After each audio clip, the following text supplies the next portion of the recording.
Hi there, I'm Ted Baumann, International Diversification Expert here at International Living. You've probably heard the bad news that Portugal has decided to end its Golden Visa program. Now, I want to explain why that's happened and why it's not the end of the world. So let's start with why those programs were instituted in the first place and why that kind of, in a sense, meant that they suffered from their own success.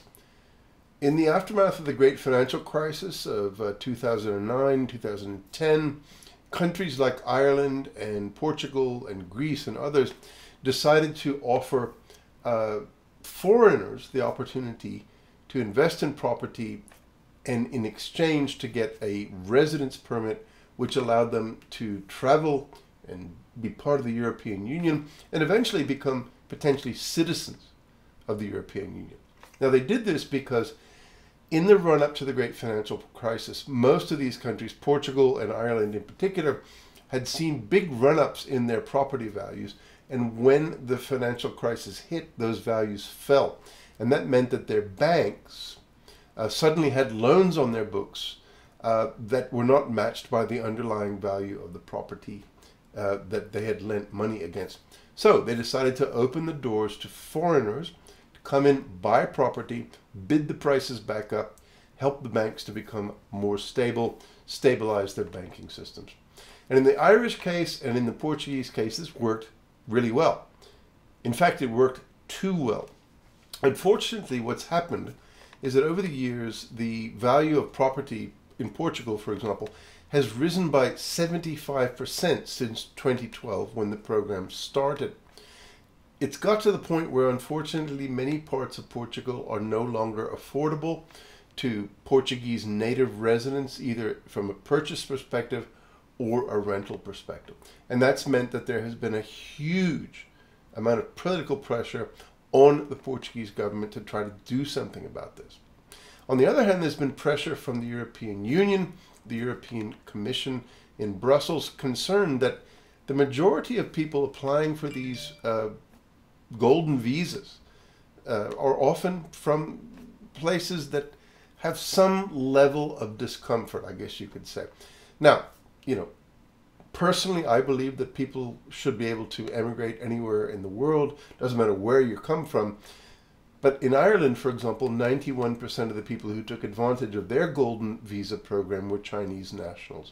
And a lot of those people were business people who might have had problems in China.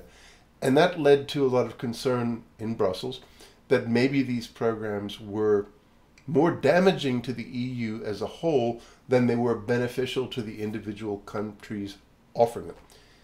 So what's happened in Portugal, I think, is a combination of two things. One is that the Portuguese population has decided, look, property prices have risen. People who buy these properties to get a golden visa don't have to live in them. They leave them empty. They rent them out for Airbnbs.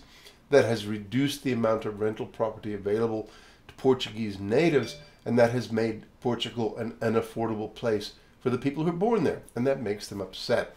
And no government can really survive that kind of pressure internally without having to respond.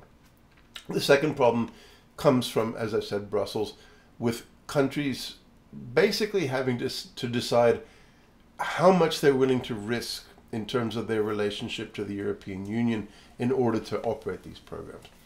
Now, the bottom line is that right now, the Portuguese Golden Visa program through residency is finished.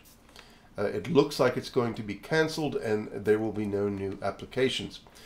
The good news is that people who currently have Portuguese golden visas, who are prepared to live in their properties or to rent them out long term, can continue to apply to renew those visas, and there should be no problems. There are also Portuguese visas like the D7, which allows you to be a digital nomad or a retiree, as long as you have income from an offshore source that can sustain yourself in Portugal. You're welcome to come there and live and work and stay, and of course eventually potentially become a citizen. There's also the D2 visa, which allows you to create a business in Portugal to the same effect. But the bottom line is that Europe as a whole is starting to close the doors to investment in real estate as a way to get residency and eventually a passport. And what that tells me is now is the time to use that opportunity if it is still available to you. There are other countries that will allow you to do it. Spain allows you to do it, Montenegro allows you to do it, Greece allows you to do it. Now, attaining residency through real estate investment is just one thing. There are also ways to attain residency by investing money into businesses and investment funds, and that is still an option in Portugal, for example. So it's not the end of the world, and it's very logical what's happened. This is something that I think at the end of the day we should have seen coming. In a way, these programs are the victims of their own success. I mean, basically they were designed to take property markets and banking systems that were on the verge of collapse during the great financial crisis out of that situation, and they've succeeded to the point where perhaps they've succeeded too well.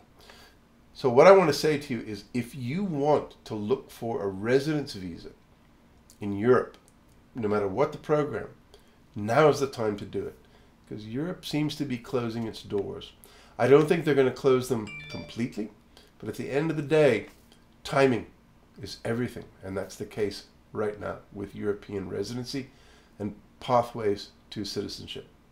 This is Ted Baumann signing off. I'll talk to you soon.